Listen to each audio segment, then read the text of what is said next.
Welcome to the Secrets of College Planning. I'm your host, Anthony Uva, and today we hope to give you some insight on how colleges recruit for tennis.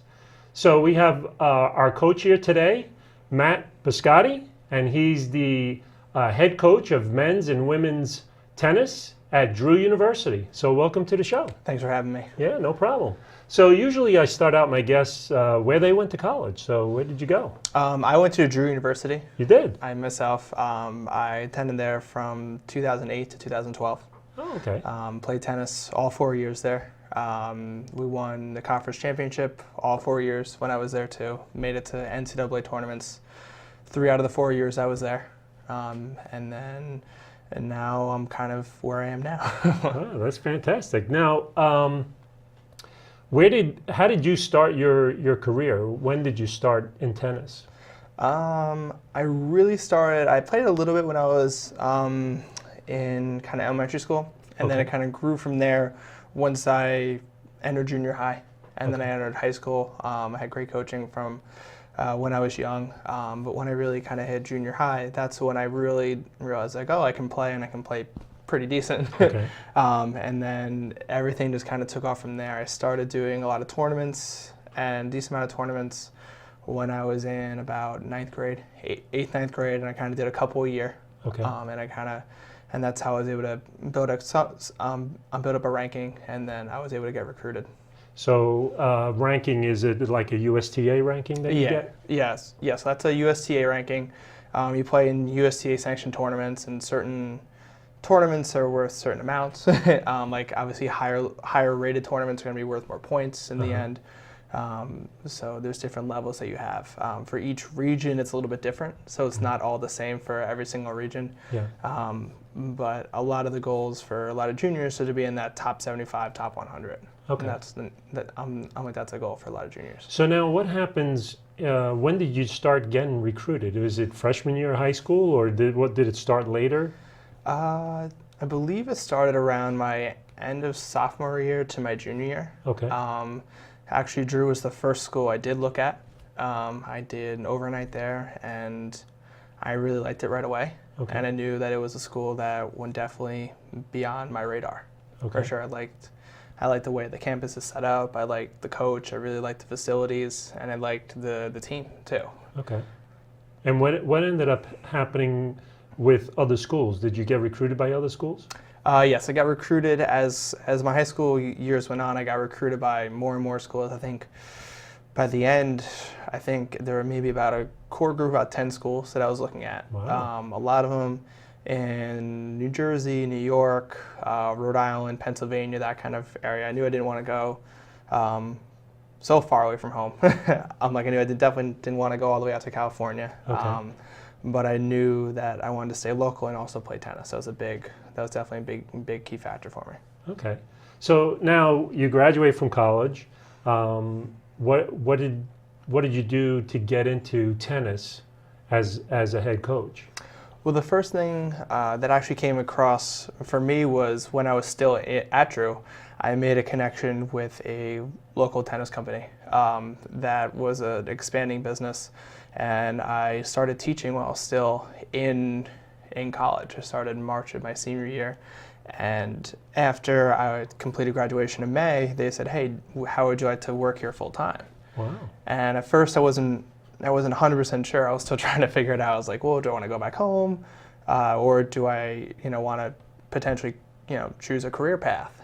And so as I was thinking about it, I was like, all right, I'm gonna stay here. I'm gonna take a full time teaching job at first. So I did that for about 2 years, okay. And then I originally started my coaching career at a school, College St. Elizabeth in Morristown. Okay. That's where I first started my head coaching career. Right away, I got kind of thrown into being a head coach. So I had to learn from a lot of friends, family members, other coaches. My current coach at Drew was a big mentor for me to understand how to be able to conduct yourself on a day-to-day basis. So did you contact him and ask him how to be a head coach? Yeah, I was just like, I have an idea. How does this work? And pretty much what should I do and what shouldn't I do? So he was definitely a big resource for me. I also have a cousin of mine who I'm in frequent contact with, who who's really kind of done it all for college athletics, coaching basketball. So he's also a person that I can always talk to be able to be like, hey, I need a little bit of help, because he's coached Division 1, 2, and 3 men's and women's basketball. Wow, that's fantastic. So now you become the head coach at Drew University. So what's the process that you take to recruit? What are your steps? Pretty much, there's a couple ways that I can do it. I can go to showcases and tournaments, which are very popular, which have a lot of kids that are already interested in playing college tennis. Mm-hmm. So I know that every prospective student I'm looking at, they already have an interest. They want to be able to play 4 years of college tennis. They're really, they're very motivated. They're very driven. So that's kind of one big thing I like to do.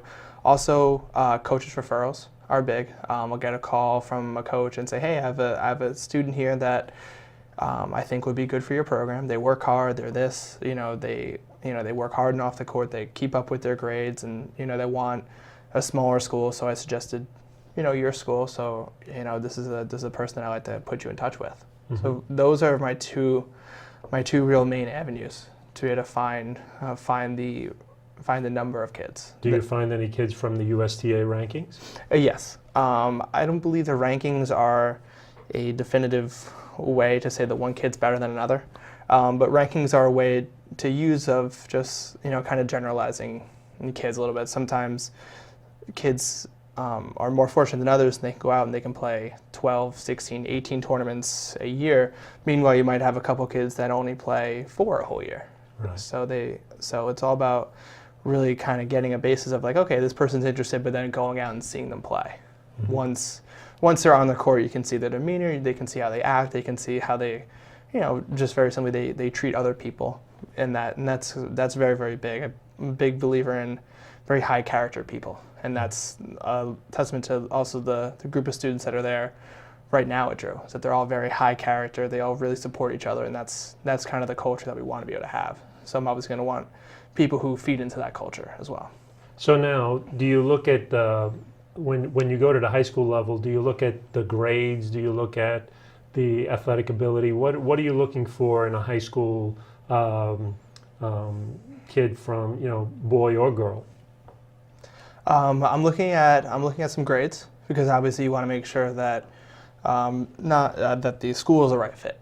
I want to make sure that they really feel comfortable with where they are, and if it's too hard academically, then it might not be the right situation for them. Or if they feel like, oh, like I might be suited to go off somewhere else, then sometimes in the end Drew might not be the right decision. Which also I tell potential student athletes too. I'm just like, if you feel like this isn't the right fit for you, that's okay. Because I think across the board, every coach wants to have students that are there for 4 years. Mm-hmm. No one wants to have someone come in for a year and then realize that, hey, I want to go somewhere else. It's a stress on the students, it's a stress on their parents. It's also a stress on the athletic department as well, if you have kids leaving. But I think when you find the right kids, such as finding kids with the right grades and with the right motivation, I think when you find that perfect fit, and that's what every coach is really looking for. And what are some of the grades that you look for in a tennis player? What's nice about tennis players is typically they're pretty bright academically. So generally around a 3.3 GPA, 3.3, 3.5. That's kind of like a good target area for what I'm looking for, because it shows that they definitely dedicate their time into schoolwork as well. Mm-hmm. There's going to be reasons why it might be a little bit higher, a little bit lower. Standardized test scores, I'm not a believer in, so I don't go off by ACTs or SATs. Because I remember when I had to take them myself, I was in a random room on a Saturday and I had no clue what I was doing half the time, and I just wasn't comfortable, so I really couldn't perform to my ability. So I'd rather see a student's work and their GPA over a 4-year span than just one test. Yeah, that's good. So now there's a lot of myths out there from parents, and one of the myths is, my son or daughter goes to college, it's all about the sport. They're not going to worry about trying to get them to go to school. What is your take on that particular myth? I definitely think that's a big myth. That's something that definitely has to be addressed. What's nice about Drew in particular is that there's a very good support system for student athletes, and that they really are involved in a lot of different things. So even though you might be a part of the tennis team, or a different team on campus, you might also be a part of your psychology club or your English department club. So you have a lot of avenues there to still stay very involved. So you're not just labeled as an athlete. You're an athlete, but also, hey, you're involved in a bunch of different facets. And even with the current students now, they are involved in many different types of clubs. Sometimes I can't even keep track of them because we offer so many, and they are always involved, and making sure that the grades stay high. That's something that through athletics I'm able to make sure that their grades are up to a certain standard, which is really what it's all about. Because a lot of students, they know that they might not be going professional, and very very few even that go Division I, very few of them even go professional. So it's all about creating a good experience for 4 years where they work hard, they're involved in many different things, and also be able to make sure that after their time is complete, after the 4 years, they are well suited to go on with life after college. Yeah. Now, with yourself or at your school, a lot of parents usually say, Division II, Division III type schools, they don't have any money for tennis. That is another myth that a lot of parents have. Is that something that you can combat as well? Well, Division III doesn't offer athletic money per se, but what we do offer is we do offer academic scholarships that are equal to, if not greater than, a lot of athletic scholarships. With a lot of the cases of giving out scholarship money, everyone thinks that because you have a label, you will automatically have money. There's very few teams out there that are traditionally fully funded. So every kid on there is having full rides. So I think it's important for the parents to understand that even though the school that your child might be looking at might be Division I or Division II, necessarily doesn't mean that in return you're going to get automatically more money.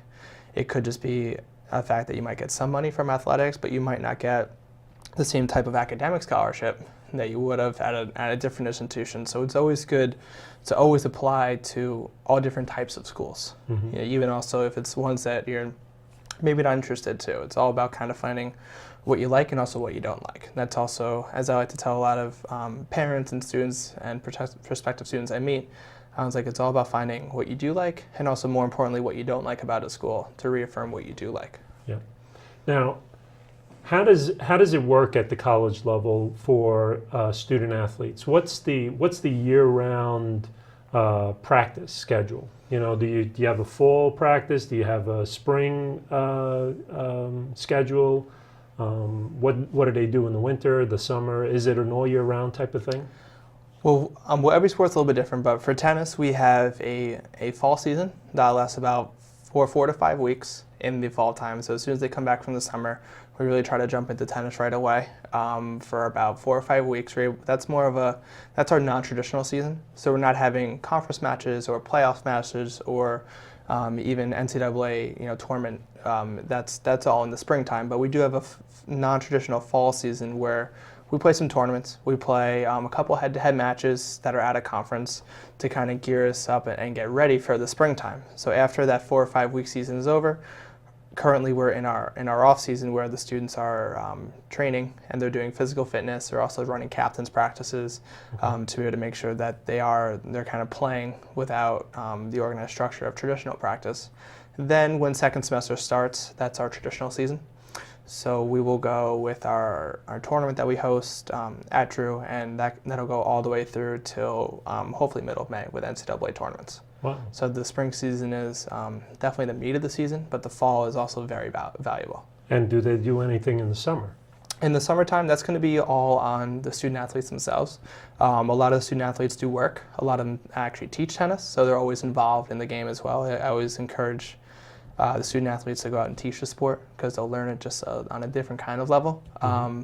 So when they have the time to be able to make sure that, okay, they're able to take care of their work, that also they do able to find some time to be able to play in a couple of tournaments, even if it's adult leagues, so that they're always kind of staying active and training through those means. Now, do you give them any type of food regimen that they have to do, or do they get a per diem when they're away from the school, that kind of stuff? Well, I try to give them a basis of an outline that they should try to follow. I'm a big believer in tennis is a pretty individualized sport, so you have to make it an individual experience as well within a team concept. So I advise them on things and how to take care of their bodies and make sure they're stretching and make sure that they're they're really doing everything that they can to enhance themselves, physically, but also just kind of mentally too with those things, as I mentioned. But really just making sure that they're really in control of themselves. And if they feel uncomfortable doing something, to make sure that they understand, okay, this is why you're doing it, and it's for the greater good. But even if you don't go 100% with it, you're infusing it into your system a little bit. So now, how do you go about recruiting kids? Do you just stick at the high school level, or is there outside activities that you do? How do you find your student athletes? I like to use high school teams as a way to find student athletes. There's always kind of the debate with a sport like tennis on should my child just play tournaments or should he play on the high school team? And I'm a big believer in play on your high school team. Not only in a great experience, it's also a lot of fun. You really get that team atmosphere and concept. Just like, even if I win, my team might lose. So after I'm done with my match, win or lose, I still have to be supportive of my teammates. So I like to look on the high school level, kids that are playing high school tennis, as a way to find kids because they really buy into the concept of team tennis. Interesting. And so is there men and women that you're looking for both all year round? That's what you're doing? Yeah, pretty much all year round. Besides working with both teams, you're always on the recruiting trail. There's always names that come into your system. There's names that unfortunately get out of your system, and it's really just a non-stop cycle. It really kind of goes 24/7 because like a lot of sports now, students are going earlier with their college decisions. So their main year for recruiting a lot of times is their junior year, and then really by their senior year they're just finding their top three and they're going to visit them and they're really seeing how they really fit in. So they're really narrowing down their search. So how do you go about finding a boy or a girl to come to your school? Is there a particular avenue that you take, and how many are you recruiting at any particular time? Well, I tell prospective students that there's 4 slots open. So the earlier that you come, you're guaranteed a spot. Also, if I am recruiting you and you're outside the top 4, then you're able to come on as a walk-on, traditionally. But the main way I really find the students is through tournaments and showcases, high school matches, and also there are a couple avenues online to be able to contact kids through there that they list some of their information, such as their GPA and where they're from, and tournaments that they have played in, to be able to contact them and really just try to be able to speak with them about their feelings. But I like to really get out there and see the students play. So how do you go about, how many kids are you recruiting to get down to 4? Is it 4 men and 4 women that you're looking for every year, or is it more than that? Traditionally, that's going to be kind of my target class is 4. Some years might be a little lower, some years might be a little bit higher, but that's kind of an average class. And to be able to get 4 kids, I think you're going to have to reach out to probably a couple hundred Really? to be able to have, and really have a decent amount that are very, very interested in coming on campus, seeing how Drew is, how Drew operates, and really going from there and having them meet with the players, having them meet with the coaches on staff too, to see how they really see themselves in this environment. College athletics has obviously gotten a lot more competitive, and with that trend, so has recruiting. So just because you're looking at one kid very intensely, you might also have 5 other schools that are looking at him or her the exact same way. Yeah. So the intensity of the recruiting scale has gone up a lot. And so have you seen a difference between recruiting men compared to women? There is a little bit of difference. Typically the men, they're a little bit less selective on things. They just kind of want to see how the team is. They want to see how the school is. They want to see how the coach is, and they want to see how the team is. Then for the girls, they want to.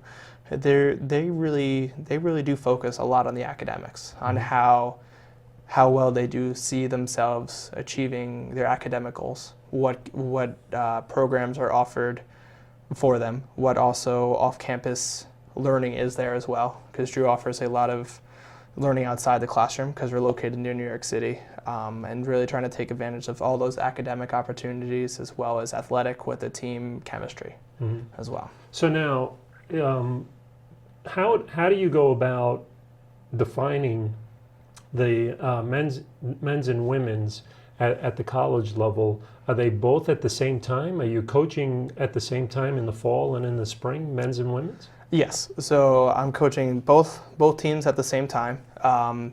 How I do everyday practice is I stagger the practice times as well as the assistant coach coaches come into practice as well, so that I'm able to be freed up. I give everyone a game plan for practice so everyone knows going into practice what's expected of them, what they're going to be doing. There might be slight changes in it, of course, but so everyone's always prepared mentally on what they're doing today, if it's more of a physical kind of day or if it's more of a match play kind of day, so that they're able to get organized with exactly how they're doing it. Then I also give that to the assistant coaches so they're able to execute that game plan as well, and then we go out there and we practice.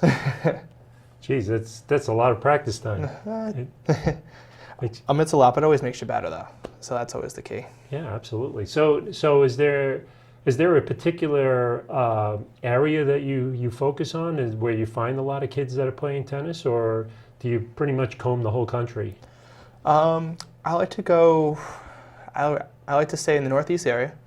Also, there is a big draw from California as well. We currently on our roster we have about 4 to 5 students from California. Wow. So that's an area that I'll travel to as well to go find student athletes, and also down in the Florida area as well, because there's an abundance of tennis as well, kind of all playing all year round. And when you're a school from the north and you can offer indoor facility, that means that they can continue training year round. So a lot of times people from the warmer climates think, I'm going to go to a cold area, but I'm not going to be able to play. But an indoor facility allows us to be able to make sure that they're playing at all times. So the facility at school is very good then? Yeah, I like to say our facility at Drew is comparable, if not better than a lot of D1 facilities. Wow, that's fantastic.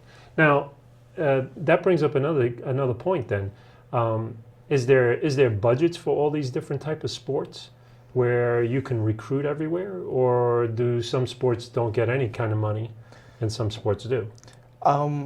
Every team's allowed in a budget, and for the most part they're really kind of all the same. We like to share an equity model, so every sport is treated the exact same. At Drew, our biggest teams are such as lacrosse and soccer, so those teams are just bigger, but that doesn't necessarily mean that they get a lot of preference over such as a tennis team or like a fencing team. Right. So we are able to make sure that we are funded through our athletic department to be able to go out and bring in the best student athletes. That's why I believe also our record and the championships that we won on both sides really indicates that support from our athletic department, which really in the end, when they really show you their support, then that makes you really feel like, okay, I can believe in what I'm really doing, because you get great confidence from up top. Now, does a school like Drew University or any Division Type 3 schools, do they do any type of things like College United high schools or things like that, or is it pretty much, kids are just, how do they find a small school like a Drew University? A lot of times, a lot of it's by word of mouth, kind of how everything is these days. A lot of people have a friend that might have looked at Drew, but it might not have worked out for them. But they see a cousin or sibling or a friend of theirs going through a college process, and they're like, "Oh, I tried out Drew. It was a great school. Well, why don't you go check it out?" So a lot of it's through word of mouth. A lot of it's also done now through social media. A lot of it. Just be able to find a school. You can find their athletic website. They can find each team's Facebook page. They can find out, through the Drew website and take virtual tours of the campus even before they step on it. So that's one great thing that for a lot of small schools now, they're able to really be exposed and out there because of, social media and the way the internet's just transformed a lot of things. And hence why the competition becomes so much greater. Exactly. So is there anything that Division III schools do where a Division I school wouldn't be able to do? I don't really believe so. But I do think that, just speaking on Drew's behalf, the biggest thing that we offer compared to at least much larger schools is we really offer one-on-one connections. We really care about what students want. We really go, to the 10th degree and beyond to make sure that they are absolutely okay and they're taken care of for. So that's one nice thing that I know on Drew's end that we really, really do. We really go to make out of our way to make sure that everyone's experience is very great. Good. Well, we're coming to the end of our show. So usually what I ask my guests at the end is what type of advice would you give to the parents if their son or daughter wants to go on to college to play tennis? I think the biggest advice I can give parents is to definitely be proactive. A lot of times parents think, oh, my child is very good, so a lot of attention is going to come to them. If you feel like a school is right for your child and you feel that a certain area of the country might be great for your child, then go contact the coach yourself. A lot of them have their contact information on websites. Go contact them and just email them or give them a call and just say, hey, my name's so-and-so, I'm from here, and I'm interested in your school, I'd like to learn a little bit more. That also makes on a coach's end feel like, oh, this person really does want to come here and they're interested in Drew or any school, and they're showing me that they're interested. Now you're on my radar and now I'm really aware of you, and now you're interested in me. Now I am even more interested in you. Great. Well, thank you very much for coming. I appreciate it. Thank you. Yeah, no problem. So you've been watching The Secrets of College Planning. I'm your host, Anthony Uva. Until next time.